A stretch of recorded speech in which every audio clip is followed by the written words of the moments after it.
ఏం పేరు? వెంకట నాగదుర్గారావు. ఏ ఊరు, ఏం పని చేస్తారు? మంగళగిరి పిండిమర. సరేనండి, రీసెంట్గా ఉగ్రవాదులు దాడి జరిగింది, తెలుసా మీకు? తెలుసు. దాన్ని ఎలా చూడాలంటారు? భారత ప్రభుత్వం కావచ్చు, ఎటువంటి చర్యలు తీసుకోవాలంటారు? ఆల్రెడీ ప్రభుత్వం వారు చర్య తీసుకుంటూనే ఉన్నారు, దానికి ఎక్కడ ఆగలేదు.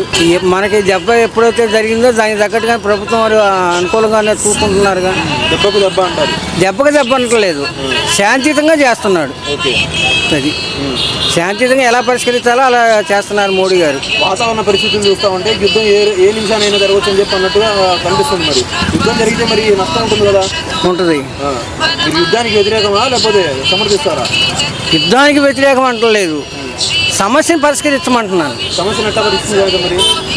మనం చేయాల్సిన కొన్ని రీతులు ఉన్నాయిగా, నీరు రూపాయన కానీ అక్కడి నుంచి వచ్చే మనం పంపించే ఆహార ధాన్యాలు కానీ ఇంకో రూపాయన ఇంకో అలా 5-6 రకాలు ఉన్నాయి కదా. ఆ 5-6 రకాల్లో మోడీ గారు చేస్తున్నాడుగా. ఆల్రెడీ చేశారు, కొంత లైన్లోనే పెట్టున్నారు. అది ఇప్పుడు ఉగ్రవాదానికి ఒక ఎన్ని కార్డు పెట్టలేము మనం? పెట్టచ్చు, అది పెద్ద కష్టమైన పని ఏం కాదు. ఎలా చేయాలంటావు? అది ఎలా చేసేది ఉంది, ప్రభుత్వం యొక్క వాళ్ళ యొక్క అనుభూతితో వాళ్ళ అనుభవాలు ఉన్నాయి కదా. సిపాయిలు వాళ్ళు గాలిస్తే సరిపోతుంది.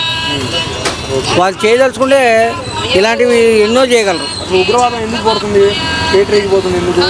ఒకరి మీద ఒక కక్ష పెంచుకోవటం, వాళ్ళు సంపాదిస్తున్నారు మనం సంపాదించుకోవటం లేదనే ఆలోచన.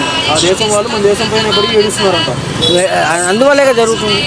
అది నరేంద్ర మోదీ గారు అయితే ఒక ఫుల్ స్టాప్ పెడతారు, వీటికి పెడతారని అనుకుంటున్నా.